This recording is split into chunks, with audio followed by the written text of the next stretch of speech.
बिस्मिल्लाहिर्रहमानिर्रहीम। इय्याका नअबुदु व इय्याका नस्तईन। अस्सलामु अलैकुम। मैं हूँ मियां नज़ीर अहमद। नाज़रीन, प्रोग्राम को बाकायदा शुरू करने से पहले नाज़रीन से हमेशा की तरह ये दरख्वास्त है कि चैनल को सब्सक्राइब करने के बाद उसको बेल वाले बटन को भी दबाएं, इसलिए कि आपके पास सब प्रोग्राम पहुँचते रहें। मैं हमेशा ही अपने नाज़रीन से, अपने भाइयों से, बुज़ुर्गों से, बहनों बेटियों से मैं मुखातिब रहता हूँ, क्योंकि मैं हर बात शेयर करनी मैं अपना फ़र्ज़ समझता हूँ कि मैं अपने पाकिस्तानी भाइयों से, बहनों से मैं ये बात शेयर करूँ। हमारे मुल्क के अंदर 1947 से लेकर 2023 तक हमारे मुल्क में क्या क्या बर्बादी हुई, इसका ज़िम्मेदार कौन था? अवाम ने इसमें अपना क्या क्या किरदार अदा किया और सियासतदानों का और हमारे जनरलों का क्या किरदार था? 1971 से तो पाकिस्तान दो टुकड़े हो चुका था। हमारी 90,000 फौज जो है वो भी कैदी हो चुकी थी, तो हमारा काफ़ी सारा इलाका जो है वो भी इंडिया के कब्जे में जा चुका था। असल में ये हमारे फौजियों की करतूतें थी, ये हमारे जनरलों की।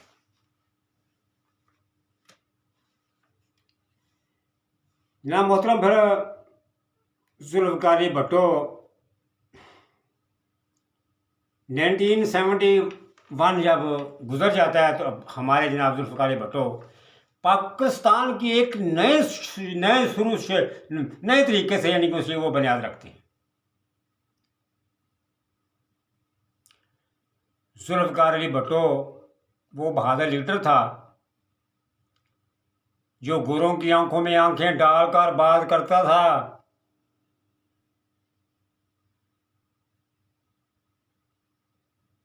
लेकिन सरकार दो आलम का नाम वो भी इमरान खान की तरह ही बुलंद करता था।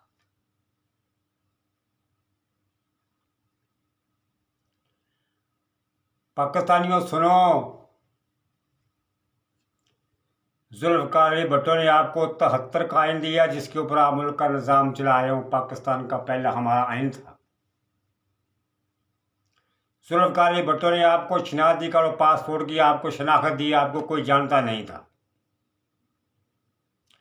सबसे बढ़कर जो कारनामा क्या जुल्फ़िकार भुट्टो ने, आपके 90,000 फौजी भी वहां से इंडिया से वापस लिए, आपके ज़मीन का जो कब्जा किया था वो भी वापस लिया। इससे बढ़कर फिर जुल्फ़िकार भुट्टो ने क्या कारनामा सर अंजाम दिया। 1974 के अंदर इस्लामी कॉन्फ्रेंस जब लाहौर में होती है, गोरे यहूदी लवा देखते रह जाते हैं कि ये हो क्या गया है। लाहौर के अंदर, पूरे मुल्क के अंदर ऐसे खुशी का समा था, ऐसे लग रहा था कि हमारे पता नहीं आज कोई ईद का दिन है और हमारे मुल्क के अंदर इस्लामी ममालिक जो है वो मेहमान बनकर आ रहे हैं। उस वक्त मेरी उम्र 13 साल थी। मैं खुद भी लाहौर में उस वक्त गया था, क्योंकि हर गाड़ी बस से लोग अपनी खुशी ले लेकर लाहौर की तरफ जा रहे थे और हर आदमी जो है वैसे फ्री में जा रहा था और फ्री में आ रहा था। भुट्टो साहब इस्लामी ममालिक को एक बनाना चाहते थे, एक मुट्ठी में लेके आना चाहते थे, लेकिन यहूदी लावा, गोरी चमड़ी वाले ये कैसे बर्दाश्त कर सकते थे। जुल्फ़िकार भुट्टो का साथ देने वाले बहादुर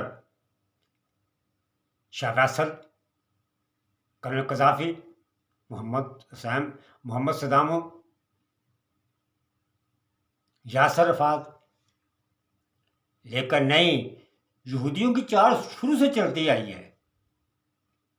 यहूदियों ने शाह फैसल को मरवाया भतीजे के हाथों से, भुट्टो साहब को मरवाया। भुट्टो साहब को असल में मारने वाले कौन थे? भुट्टो को मारने वाले दो ही आदमी थे, एक ज़िया-उल हक, एक साबका chief justice Lahore high court मौलवी मुश्ताक। हालांकि देखा जाए, खुदा से डर के बात करनी चाहिए। इबरत का निशान ज़िया-उल हक भी बने, न ज़मीन पे न आसमान पे, तो इबरत का निशान मौलवी मुश्ताक भी बना, जिसके जनाजे के होते शायद की मक्खियों ने हमला कर दिया, सब लोग भागे थे।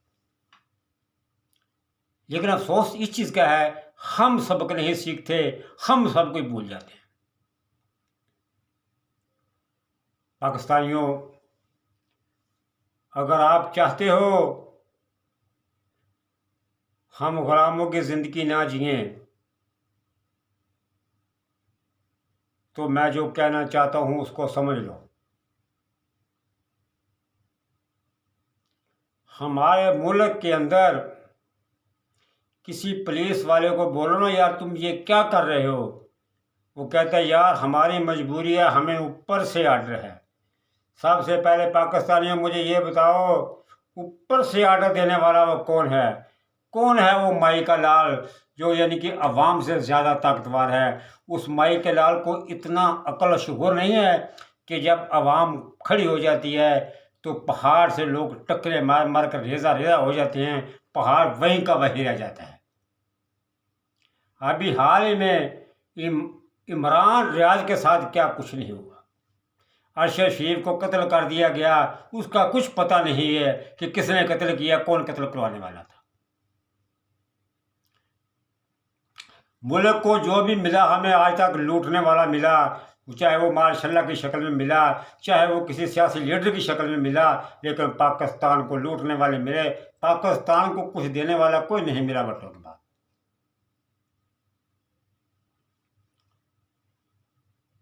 एक दूसरा बहादुर हमें मिला जिसको हम इमरान खान कहते हैं। लोगों के साथ ही, गरीबों के साथ ही बैठ के खाता है, इन्हीं के साथ ही जीता है। अपनी अपनी अना के ऊपर है, अपने असूलों के ऊपर है। वो पाकिस्तान को छोड़ने वाला नहीं है, वो भागने वाला नहीं है। पाकिस्तान की खातिर जीना चाहता है, पाकिस्तान की खातिर मरना चाहता है, इनकी खातिर नहीं। ये जो किसी लुम्बड़ी की औलाद हैं। अभी मैं कल एक प्रोग्राम सुन रहा था जिसके अंदर शहबाज शरीफ कह रहा था कि पाकिस्तान की धरती के ऊपर इस धरती का बेटा आ रहा है नवाज शरीफ। अरे थू तेरी शक्ल पर, वो कहाँ का इस धरती का वो बेटा आ गया। उन्होंने जब भी किया है इस मुल्क के साथ गद्दारी की है, मुल्क को खाया है। 4.5 साल पहले वो कहाँ था, उसको अपनी ये माँ धरती याद नहीं थी कि जब जाता है यहाँ से पाँव पकड़ के दुम्बड़ी लुम्बड़ी की तरफ भागता है। जब 4 साल गुजर जाते हैं फिर पाँव पकड़ता है लुम्बड़ी की तरह, फिर मुंह उठा के आ जाता है, तुम इसे यहाँ धरती का बेटा कहते हो? या ऐसे लोग तो धरती के लिए, ये पलीत लोग तो धरती के लिए बोझ है। ये तो धरती का बेटा आ रहा है। पाकिस्तानियों, इस आदमी ने मोटरवे बना, इन्होंने खरबा रुपया खाया। आपको याद होगा कि कर्ज तारो मुल्क सवारो प्रोग्राम इसने बनाया, उसके अंदर इन्होंने अरबा रुपया खाया। पीली टैक्सी का इन्होंने स्कीम इन्होंने निकाली, उसके अंदर इन्होंने अरबों रुपया इन्होंने खाया। इन्होंने जब भी कोई प्रोग्राम किया है इन्होंने उसके अंदर अरबों रुपया खाया है। ये पाकिस्तानी अवाम को कहते हैं हमने ये बना दिया, हमने वो बना दिया। नहीं, इन्होंने अरबों रुपये उसके अंदर से खाया। बाहर से कर्जे ले लेकर हमारे इरादों को गिरवी रखते रहे। इनकी अपने इरादे पर अयाशी कर रही हैं। वो ऐसी नस्लें हैं, वो कहते हैं कि पाकिस्तान का हमारे ऊपर कानून ही लागू नहीं होता।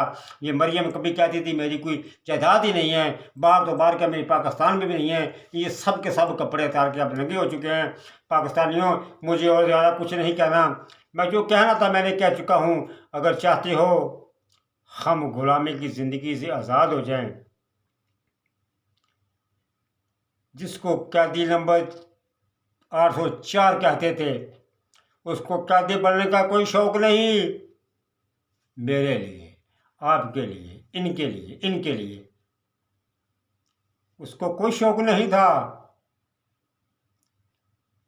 ये आज भी सब के सब जो टोला मिला हुआ है ना, टोला जिनको खतरा है इमरान खान से, जो कहते हैं कि ये इमरान खान आएगा हमारा हराम खाना बंद हो जाएगा। इमरान खान यही कहता है ना हर अदारे को कि अपनी अपनी हदूद में रहो। कहाँ भी गलत कहता है। खुदा को मानने वाले हो, सीने पे हाथ रख कर कहो मेरी तरह, जितने भी इमरान खान के ऊपर ये केस बने सब झूठे नहीं हैं, सब गलत की झूठ में केस बनाए हुए। लंबा किया जाता है जी, कभी आज फलान जज नहीं आया, उसका वकील नहीं आया, आज छुट्टी हो गया है। इन्होंने ड्रामा बना रखा है इन्होंने। और ये जज हमारे, इनके करतूतें सुन लो, फिर ये कहते हैं जी हमारी तहीन कर दी है। कह की तहीन कर दी है? तुम लोगों की इज्जत है कहाँ थी भाई, तहीन कर दिया तो 15-15 लाख रुपया। सुनो पाकिस्तानियों, 15-15 लाख रुपये इनकी तनख्वाह है। 600 लीटर इनको तेल मिलता है फ्री में। 3-3 4 इनके पास गाड़ियाँ होती हैं। इनके घर के नौकरों की तनख्वाहें अलग, इनके रोज़ाना की जो इनको पैसे मिलते हैं वो अलग। ये इतना हमारा खर्च करते हैं। पाकिस्तानी अवाम का ये सबसे ज़्यादा खून जो है ये हमारे जज निचोड़ते हैं, जो कुर्सी के ऊपर बैठ कर कहते हैं ये हमारी तौहीन कर दी है। कहाँ पे इंसाफ लोगों को देते हो? केस को लंबा लंबा लंबा। अभी आपने देखा वो जज जो दिलावर था, उसकी शक्ल पे लानत हो, उसने क्या किया जाते जाते? सारा पहले प्लान बना हुआ था, उसी दिन उसे सजा सुनाई, उसी दिन वो यहाँ से भाग गया। पाकिस्तानी अवाम का चरिया, पाकिस्तानी अवाम को पता नहीं है तुम लोग क्या करते हो, बस ऊपर से अड़ आते हैं।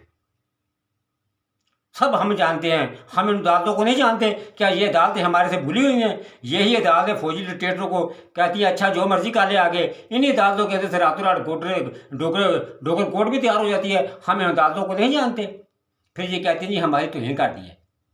लोगों को इंसाफ दो, इंसाफ की कुर्सी के ऊपर बैठे हो तो इंसाफ दो लोगों को। फिर अपने गिरेबान में ये भी जानकर देखो कि अवाम का टैक्स का पैसा कितना खाते हो।